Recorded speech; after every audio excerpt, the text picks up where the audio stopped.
Hello, I'm Carla Calabrese, And I'm Lee Budner. We're partners at Calabrese Budner, a family law firm in Dallas, Texas.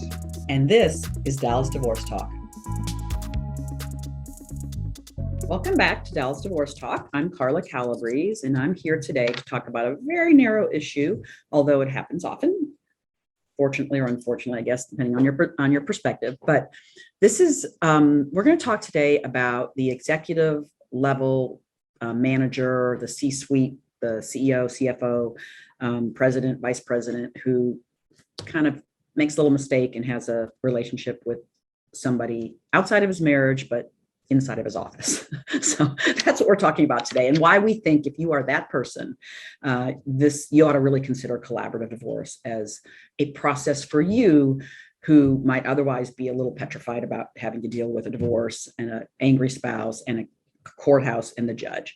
So why would you choose collaborative divorce if you are a executive level manager who's had a relationship, who's had a paramour, had an affair on your spouse with somebody in the office? Well, first of all, collaborative divorce is, as I've said before in other episodes, it's private. Okay, you are not going to the courthouse. Not only is it private, and that's one of the main reasons, one of the main reasons people choose collaborative divorce, but it also does not, we do informal exchange of information. So we don't do what they call in the litigation world, discovery, which is comprised of depositions. Think of deposition of your paramour being asked questions about, do I need to say much more? That's what can happen in litigation. In collaborative, that's never going to happen. The other thing is there's no interrogatories. We don't ask questions. There's not interrogatories where you are asked questions about, and I've seen them in litigation. I have a big law firm with lots of litigators, and it's not a big law firm, but I have a law firm with lots of litigators, and I see what those litigation interrogatory questions look like.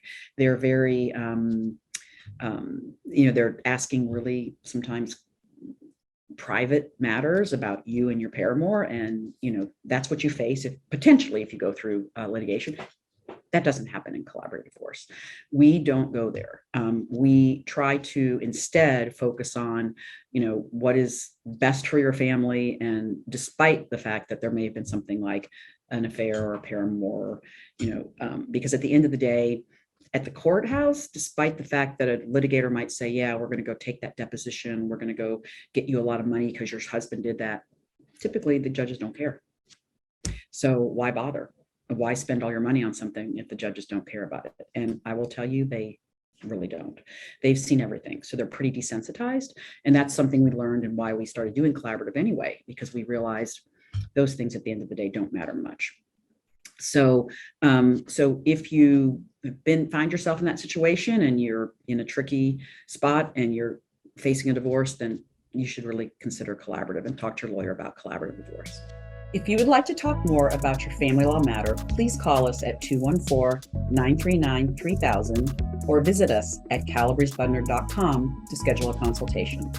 For more episodes, visit us at dallasdivorcetalk.com, like and subscribe.